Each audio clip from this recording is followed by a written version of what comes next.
Okay, and welcome back to another episode of Behind the Lines. Today we have Arglin back again. How you doing? Hello. Doing Awesome. good. So let's get into it. How did you first discover Line Rider? Um, I found the quirk video about I found Mountain King, like it was in my YouTube recommendation, but I didn't actually take much interest into it until I saw Light Fantastic by Chuggers, which was like that was kind of like the like kind of like hyped up and all like synced. Well, it's like Mountain King is meh, but like I mean it's okay, it's good, but like it didn't really uh I think Light Fantastic was what pushed me to actually try syncing and stuff. Okay, so would you say Chuggers is one of your inspirations then, or do you have other inspirations? In the very beginning, yes, definitely. Hmm. And who inspires you now, or did that not really change? Ooh. Quite recently, I would say Gavin, Gavin Rue 538, who Hmm. did like with all the switching manuals and which I guess technically would be from Ollie as well.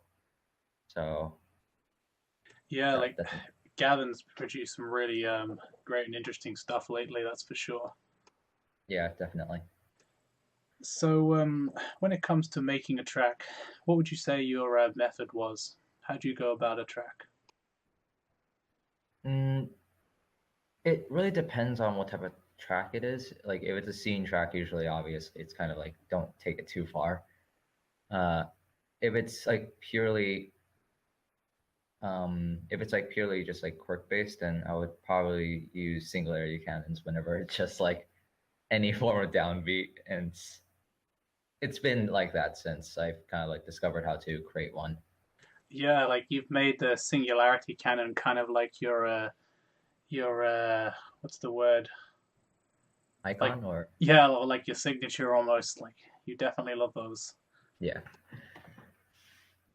So so a lot of the time you say it's just tied to the music, and then like you hear a song, or do you have? Because I've seen you showed me you actually physically plan out your tracks as well. Like you, Yes, like in typically what I would do is that if I take interest in an actual song and like I want to actually sync it to a track, usually I actually would download the actual song and listen it on my iPad. And like whenever I'm like heading off to school and like when I'm having like free time in my class, and like if something pops up, I immediately just like write it down or draw it in a diagram, and I try it out at home huh? and like see if it works.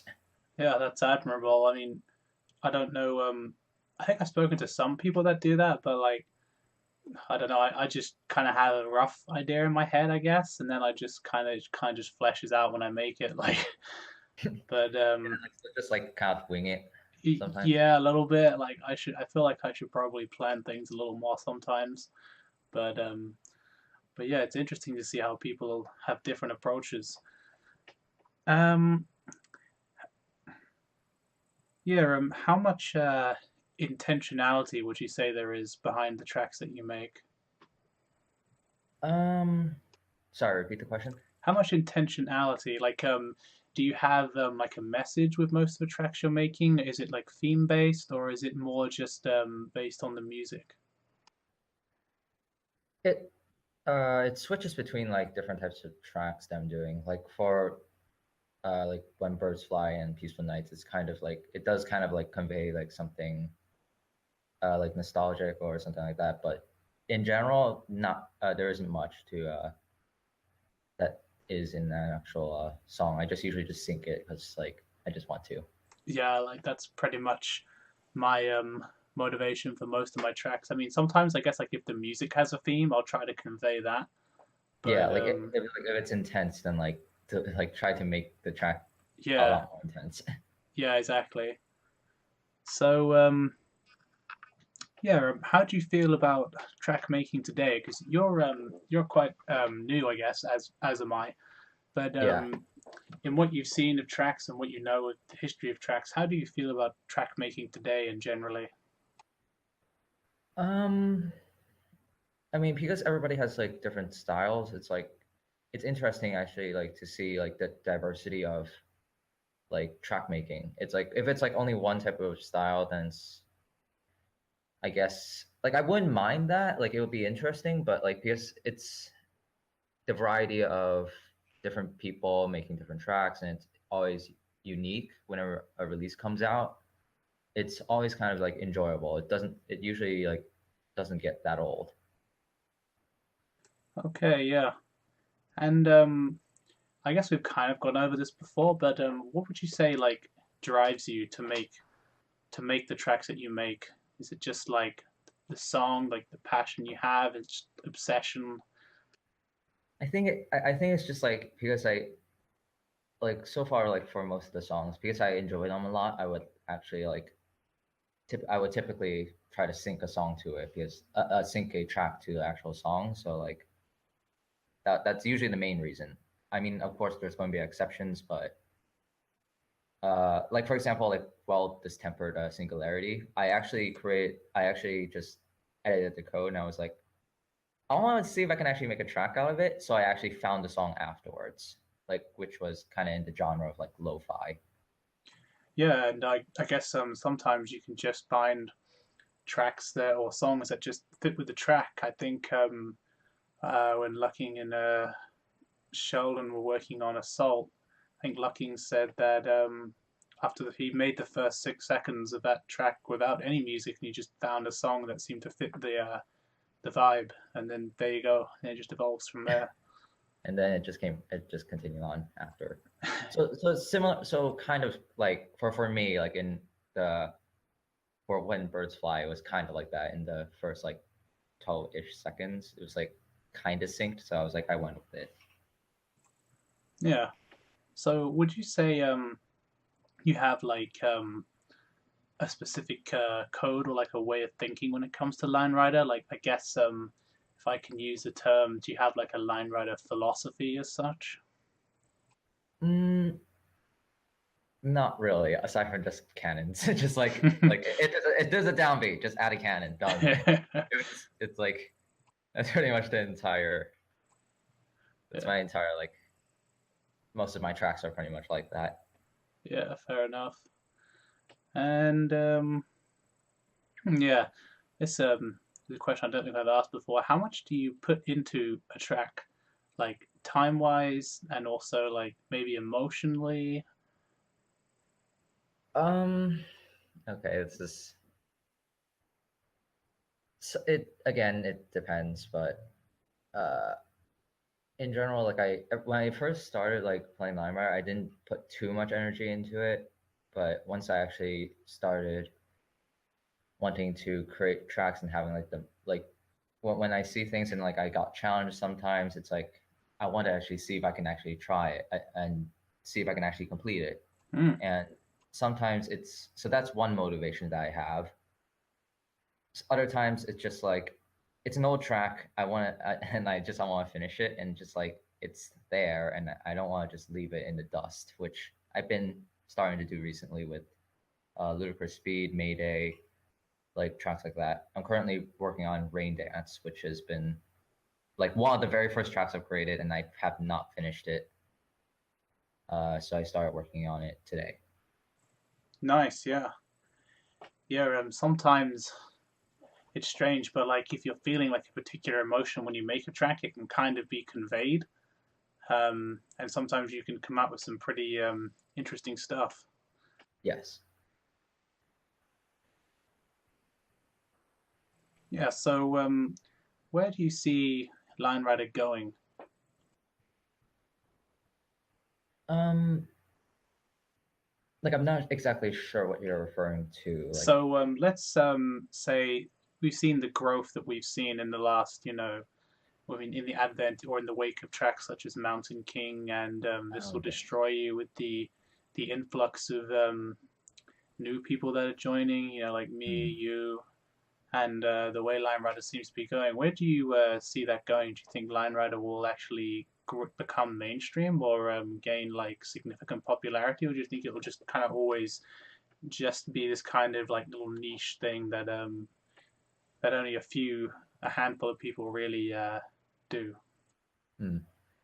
Now, like, I have seen like based on like I've been checking like uploads. It's like recent uploads and stuff like that. And every like time there's like a really popular YouTuber or something like that. Yes, it does kind of spike a little bit, but because most people like kind of are more interested in um like first person shooters stuff like that, like Fortnite stuff like that. It's just like I think this will still like kind of stay moderately niche, Yeah, but it won't be. I'm not expecting it to die at any time. yeah, that's for sure. I don't. It's definitely not going to die. Okay, so and where do you see Lion Rider going, or sorry, where do you hope that Lion Rider will go? Um, it really depends on like who, like, because it's like the popular YouTubers that are actually getting a lot of attention. It's like it's depending on like it might be mostly influential based on the creators that the popular like the tracks that the popular YouTubers make. So it's like, for example, Mountain King. It's like very simple and stuff like that. So like people might actually follow that instead of like going for more quirk based tracks. Which like for me, I would actually prefer like it going in towards quirk, but it could like I'm thinking that it might be more probable that things would take a different direction. So you personally, where do you hope it would go? You'd want to see maybe more of the quirk side making a comeback. Um, in a sense, yes, quirk. Like I do kind of hope that quirk might come back, but like in a sense, I also kind of want to have like if it's just like purely quirk and just like all tricks and stuff and showing off like that, it's like I don't want that like that era of like Limewire to come back. It's kind of just Yeah, like like pointless. Line Rider flexing. Yeah, like I don't want to do that. Like I kind of want to see more Line Rider as more like a medium like for like actual like entertainment to like just like general like when you watch it, it's actually entertaining for the general group rather than just like for each other, Yeah, the sure. community. And there are quirk tracks that have done that. What was that recent one? Revival, is it by Seth Composer guy? Yeah, that was a good one. Yeah. And yeah, so the final question I normally ask is if you had a message for new people just getting into Lion Rider, new track makers, what would that be?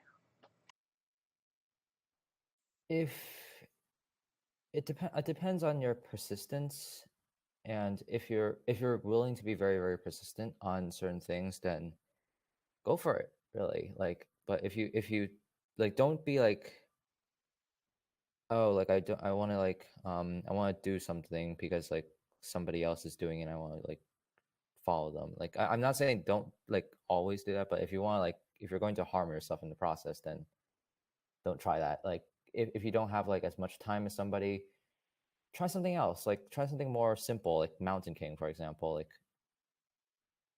if you have if you have time, if you have persistence, kind of like me, and like then you could try doing more crazy stuff like that. But if you don't, just lay it off for a bit. Yeah, for sure. Don't overdo it. Don't like put the don't don't overreach yourself. I mean, it's kind of Don't burn yourself out, yeah, obviously. like line rider overreach is like definitely a thing. Like there are people here that they try and reach for the sun and they just get burnt. So Yeah, yeah, definitely set yourself achievable goals. Like we all do it. All of us are like overly ambitious. We all have stuff we start that doesn't ever get finished, or like maybe occasionally we'll go back to it like a year later, like as like especially like with the tools getting better and stuff now. But yeah, like in general, the message is enjoy yourself. Don't be too ambitious straight away. If you yeah. want Like to, I learned that like the hard way, and I burnt out a lot in the start, yeah, and now like I'm starting to learn how to like stabilize that. yeah, awesome. So yeah, I think that's probably going to conclude this episode of Behind the Lines. Thanks for joining us, Arglin. All right, thank you. And yeah, we'll see you in the next video. If you enjoyed this, leave a like, or a comment. If you dislike it, give us some hate, whatever. General hate. Leave your hate down below. See you, All all right. you Line Rider people out there. Bye bye. All right. See ya.